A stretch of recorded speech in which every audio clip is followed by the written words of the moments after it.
Hey guys, so we're doing another baseball daily bits today. It's been a couple days and I'm sorry about that, but it's been a little busy.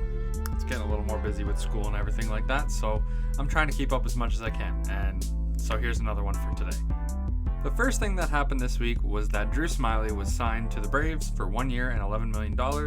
I think that's a good deal for him. However, it doesn't make sense as he's not necessarily worth the $11 million. Although where Robbie Ray was worth 1 year and I believe it was $9 million, it kind of makes sense, but he only had 1 year so far that's been genuinely good, and he's been very oftenly injured, so I think it's going to be a risk, but if it turns out good, then it's going to be a massive payout for the Braves. The second thing that happened this week is the Mike Clevinger signing, or re-signing if you will.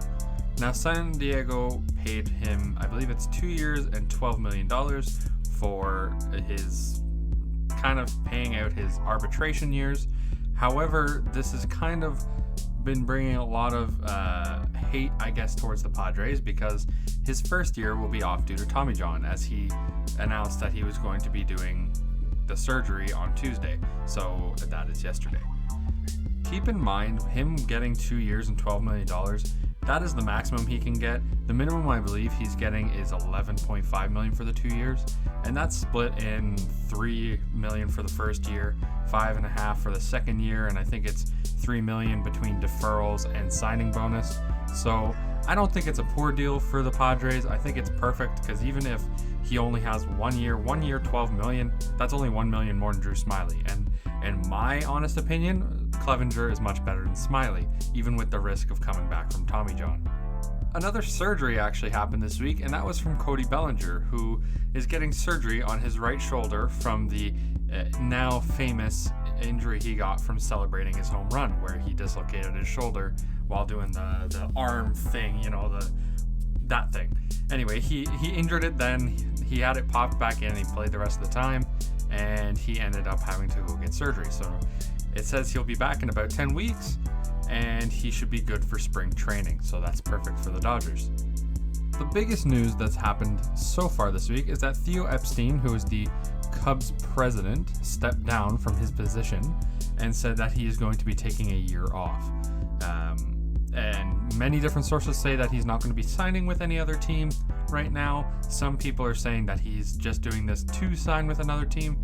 Nonetheless, I think it's a very selfless act on behalf of the Cubs for Theo Epstein, as $10 million that they don't have to pay, especially in these hard times, is a very nice thing for him to be doing. And if it's a year off, it makes sense as well, because with a family and with the whole situation going on, I think it's worth it for him to take the year off. Spend time with your family. You've been working hard. You brought two dynasties the rings that they've wanted, so take a break. You deserve it. The last thing of note that's happened so far is that there was the Hall of Fame ballot has now been out. I don't want to disclose right now what I would choose, as I want you guys to go look at the podcast that's coming up on Sunday. But I will be going over who I think deserves it, who I think could be close. However, in my quick opinion, I don't think anybody's going to actually get in this year. I would still vote for people, and I would make sure of that. I will actually have all 10 spots picked, because I believe there are more than 10 Hall of Famers on there. I just don't think this is their year. So, with that being said, I believe that's all the news that's happened so far this week. I haven't been fully updated on this week, and if anything happens between now when I'm recording, which is around 1 o'clock, and when I post, which is, I don't know, sometime later in the day, maybe 4 or 5 o'clock, then, I made that mistake, but I'll put it in the next video. So make sure to keep up for that as well. Have a good rest of your day, guys. This has been another Daily Bits, and I'm signing off.